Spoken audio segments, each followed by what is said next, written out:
When working with clay, the first step is always to wedge it. To wedge your clay, you simply take it in your hands and you work with it, kneading it like it's dough.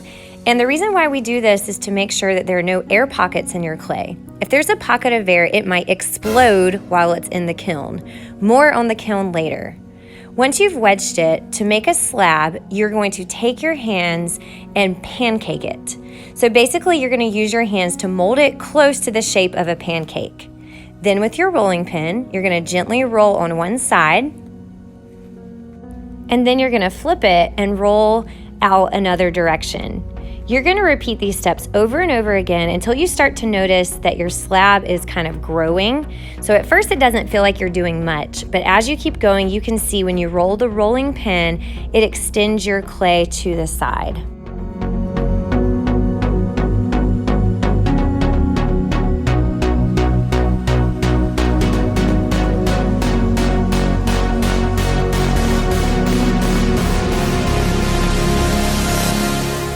Once your slab is the size you need it to be and it's even in thickness, it is time to cut out whatever shape you would like from your slab.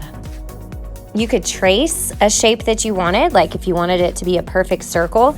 I'm using a ruler, and I am not very mathy, so math people out there, don't judge how uneven I'm using this. I'm not counting anything, I'm just using it as a straight edge.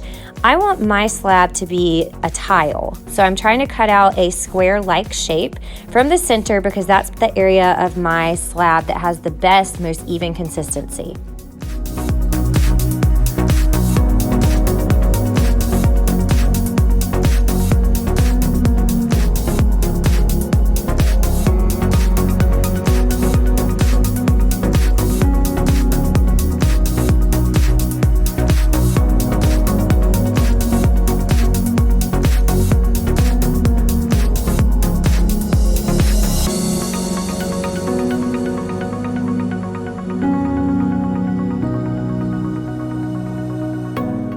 I'm not stressed about my edges not being perfect because I know that I'm going to be working on top of this tile and spending a lot of time smoothing my edges out. To store your slab, you want something that it can rest on that is flat and sturdy. A piece of cardboard is excellent. I'm just using a thick piece of cardstock that I had laying around. And if you want your tile or your slab to dry straight, you need to make sure you lay it on a flat surface. With a slab, dry time is very important. It's a really thin piece of clay, and it's going to be easy to break. It's going to be easy to crack if it dries too quickly. A Ziploc bag is a great way to make sure all the air is out of it and that it dries flat.